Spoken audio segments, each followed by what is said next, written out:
జగిత్యాల జిల్లా వెల్గటూరు మండలం పైడిపల్లి గ్రామంలో తీవ్ర ఉద్రిక్తత నెలకొంది. 27 ఓట్ల తేడాతో స్వతంత్ర అభ్యర్థి శేఖర్ ఓడిపోయారు. బ్యాలెట్ బాక్స్ మాయమైందంటూ ఆరోపణలు చేస్తూ పోలీస్ స్టేషన్ ఎదుట ఆందోళనకు దిగారు.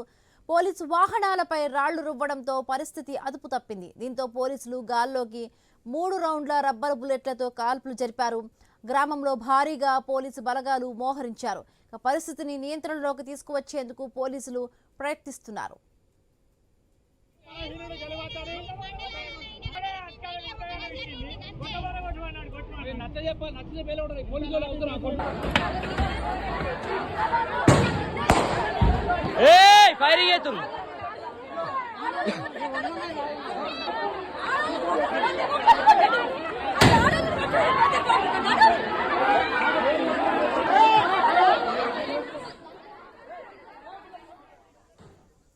జగిత్యాల జిల్లా వెల్గటూరు మండలం పైడిపల్లి గ్రామంలో తీవ్ర ఉద్రిక్తత నెలకొంది. 27 ఓట్ల తేడాతో స్వతంత్ర అభ్యర్థి శేఖర్ ఓడిపోయారు.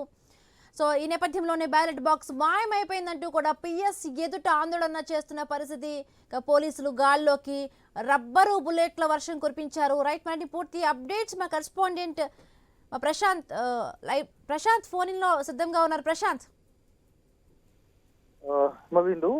ప్రధానంగా నిన్న జగిత్యాల ఏదైతే 3వ దశ ఎన్నికలు జరిగిపోయాయో పోలింగ్ తర్వాత ఓట్ల లెక్కింపు, ఆ లెక్కింపు తర్వాత జరిగిన పరిణామం పైడిపల్లికి సంబంధించి ఆయన బీజేపీ అభ్యర్థి అంటున్నారు, కానీ స్వతంత్ర అభ్యర్థి అని కొంతమంది అంటున్నారు.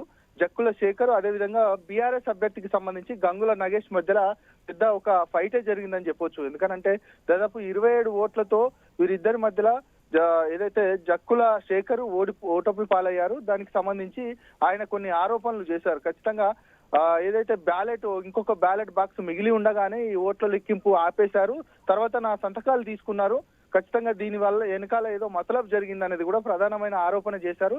ఇక బయటకు వెళ్ళిన తర్వాత తన అనుచరులతో చెప్పడంతో తన అనుచరులు కూడా కోపోద్రిక్తులయ్యారు. వారంతా కూడా ఒక 100 మందికి పైగా ఆ పోలింగ్ కేంద్రానికి చేరుకొని ఆ పోలింగ్ కేంద్రం ముందే బైఠాయించారు.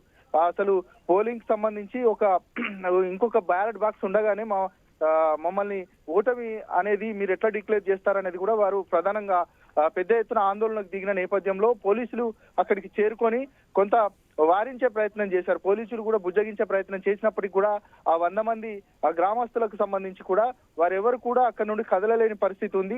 తర్వాత కొంత 3 రౌండ్ల కాల్పులు జరిపారు. అది రబ్బర్ బుల్లెట్లతో మొట్టమొదటిగా 3 రౌండ్ల కాల్పులు జరపడంతో ఎక్కడికక్కడ గ్రామస్తులంతా కూడా చెల్ల చెదురు అయిన నేపథ్యం కనబడ్డది. వాళ్ళంతా కూడా పరుగులు పెట్టిన నేపథ్యం కనబడ్డది. మొత్తానికైతే తీవ్ర ఉద్రిక్తతల నడుమ ఆ బ్యాలెట్ బాక్సులను తరలించే ప్రయత్నం చేశారు. దాదాపు ఉదయం 3 గంటల అంటే దాదాపు రాత్రి 3 గంటల వరకు కూడా ఈ యొక్క ఉద్రిక్త పరిస్థితి నెలకొంది అని అంటే అక్కడ ఎలాంటి పరిస్థితి ఉందో మనకు చెప్పకనే చెప్పొచ్చు. మొత్తానికైతే పోలీసులు ఇప్పటికీ ఆ సిచ్యువేషన్ అంతా కంట్రోల్కి తీసుకొచ్చారు. కానీ ఎక్కడికక్కడ ఇంకా ఏదైతే గ్రామస్తులు చాలా గుంపులుగా ఉన్న నేపథ్యం కనబడుతుంది. ఖచ్చితంగా ఇంకా పూర్తిగా సిచ్యువేషన్ అంతా కంట్రోల్ తీసుకురావాలంటే కూడా ఎస్పీ గారు ఇప్పుడు మరి కాసేపట్లో కూడా గ్రామాన్ని సందర్శించే ప్రయత్నం మాత్రం చేస్తారు. ఖచ్చితంగా ఎవరైతే ఆందోళన చేస్తున్నారో వారందరిపైన కూడా చర్యలు తీసుకుంటామనేది కూడా ఇక అధికారులు చెప్తున్న సందర్భం కనబడుతుంది.